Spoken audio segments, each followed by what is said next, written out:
ਮੇਰੀ ਪਹਿਲੀ ਤਰੀਕ ਮੈਂ ਗਿਆ ਤੇ 6 ਬੰਦੇ ਜਿਹੜੇ ਤੁਹਾਡੇ ਵਾਸਤੇ ਆਏ ਸਨ। ਮੇਰੇ ਵਾਸਤੇ ਉਹਨਾਂ ਦੀ ਮੈਂ ਫੋਟੋ ਦੇਣਾ, ਇਹਨਾਂ ਦੇ ਨਾਲ ਖਲੋਤੇ ਨੇ ਇਹਨਾਂ ਦੇ। ਉਹ ਕੋਈ ਇਹਨਾਂ ਦਾ ਡਰਾਈਵਰ ਸੀ ਹਰੇ ਕੀ ਭੱਟੀ ਕੋਈ, ਉਹ ਵੀ ਨਾਲ ਸੀ ਫਤਿਹ ਦੇ। ਤੇ ਜਦੋਂ ਵਕੂਆ ਕੀਤਾ ਉਹ ਵੀ ਨਾਲ ਲੱਗੇ ਸੀ ਹੈਲਪਰ। ਉਸ ਤਰ੍ਹਾਂ ਹੀ ਇਹਨਾਂ ਦੇ ਜਿਹੜੇ ਇਹਨਾਂ ਦੇ ਨਾਲ ਮੁਕੱਦਮੇ ਵਾਰਨ, ਉਹਨਾਂ ਦੀ ਮੈਂ ਫੋਟੋ 'ਚ ਘੱਲੀ ਐ ਡੀਐਸਪੀ ਸਾਹਿਬ ਨੂੰ ਤੇ ਐਸਪੀ ਸਾਹਿਬ ਨੂੰ। ਤੁਹਾਨੂੰ ਕੀ ਜਵਾਬ ਮਿਲਿਆ? ਨਹੀਂ, ਡੀਐਸਪੀ ਸਾਹਿਬ ਨੂੰ ਤੇ ਇੰਸਪੈਕਟਰ ਸਾਹਿਬ ਨੂੰ, ਜਿਹੜੇ ਉਸ ਇਲਾਕੇ ਦੇ ਸੀ। ਠੀਕ ਹੈ। ਮੈਂ ਉਹਨਾਂ ਨੂੰ ਕਿਹਾ ਜਨਾਬ ਇਹ ਬੰਦੇ 6 ਆਏ ਨੇ ਉਹਨਾਂ ਦੇ। ਉਹਨਾਂ ਨੇ ਤਹਿਕੀਕਾਤ ਕੀਤੀ। ਉਹਨਾਂ ਨੇ ਕਿਹਾ, ਮੈਂ ਉੱਥੇ ਗਿਆ, ਉੱਥੇ ਕਿਸੇ ਮੇਰੇ ਬੰਦੇ ਨੇ ਪਛਾਣ ਲਿੱਤੇ ਫਲਾਣਾ ਫਲਾਣਾ ਫਲਾਣਾ ਫਲਾਣਾ। ਉੱਥੇ ਖੱਪ ਆਤੀ ਕਿ ਜੀ ਇਹ ਦੇਖੋ ਇਹਨਾਂ ਦੇ ਬੰਦੇ ਆ ਗਏ ਜੇ।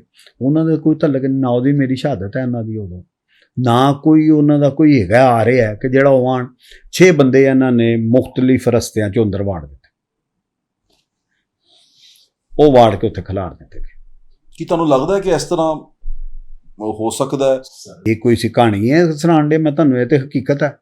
ਉੱਥੇ ਅੱਜ ਨਹੀਂ ਰਹੇ। ਫਿਰ ਤੁਹਾਨੂੰ ਪੁਲਿਸ ਵਾਲੇ ਨੇ ਕੀ ਕਿਹਾ ਜਦੋਂ ਤੁਸੀਂ ਕਿਹਾ 6 ਹੈਗੇ ਨੇ? ਸੁਣ ਲਓ, ਮੈਂ ਉਹਨਾਂ ਨੂੰ ਕਿਹਾ ਜੀ ਕਿ ਜਨਾਬ ਇਹ 6 ਬੰਦੇ ਜੀ, ਇਹ 2-3 ਦੀ ਮੇਰੇ ਕੋਲ ਤਸਵੀਰਾਂ ਜੇ, ਬਾਕੀ ਇਹ ਨਾ ਜੀ ਮੈਂ ਤੁਹਾਨੂੰ ਕੱਲ ਦੱਸ। ਅੱਛਾ। ਮਨ ਉਹ ਕਹਿੰਦੇ ਵੀ 6 ਨਹੀਂ ਸੀ 3 ਹੈਗੇ। ਚਲੋ ਉਹਨਾਂ ਦੀ ਮਿਹਰਬਾਨੀ, ਉਹਨਾਂ ਨੇ 3 ਤੇ ਮੰਨ ਲਿੱਤੇ ਨਾ, ਕਾਊਂਟ ਕਰ ਲਿੱਤੇ। ਮੈਂ ਕਿਹਾ ਜੀ ਕਿਸ ਨੀਅਤ ਨਾਲ ਆਏ?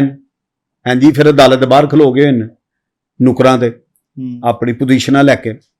ਫਿਰ ਵਾੜੇ ਵੀ ਮੁਖਤਲਿਫ ਗੇਟਾਂ ਤੋਂ ਸਾਡੀ ਇਤਲਾਹ ਨੇ। ਫਿਰ ਉਹਨਾਂ ਨੇ ਵੀ ਕਿਹਾ, ਉਹਨਾਂ ਨੇ ਕਿਹਾ ਜੀ ਕਿ ਗੱਲ ਹੈਗੀ ਸੀ, ਉਹਨਾਂ ਨੇ ਮੈਸੇਜ ਕਰ ਦਿੱਤਾ ਇਸੀ ਗਵਾਲ ਮੰਡੀ SHO ਨੂੰ ਕਿਹਾ, ਜਿਹੜਾ ਮਨ ਡਿਪਟੀ ਸਾਹਿਬ ਨੇ ਕਿਹਾ, ਤਾਂ ਉਹ ਇੰਸਪੈਕਟਰ ਸਾਹਿਬ ਨੇ ਕਿਹਾ ਇਹਨਾਂ ਨੂੰ ਬੁਲਾ ਕੇ ਸਮਝਾਓ ਕਿ ਹੁਣ ਇਹ ਤੁਹਾਡੇ ਬੰਦੇ ਨਾ ਉੱਧਰ ਜਾਣ। ਹੁਣ ਬੰਦੇ ਨਾ ਜਾਣ, ਉਹਨਾਂ ਨੂੰ ਫੜੋ, ਉਹਨੂੰ ਇੰਟੈਰੋਗੇਟ ਕਰੋ, ਤੁਸੀਂ ਲੈਣ ਕੇ ਆਏ ਹੋ ਇੱਥੇ। ਇਹ ਕੁਛ ਯਾਰ ਹੋ ਰਿਹਾ, ਐਨੀ ਨਾ ਇਨਸਾਫੀ ਕੌਣ ਕਰ ਰਿਹਾ?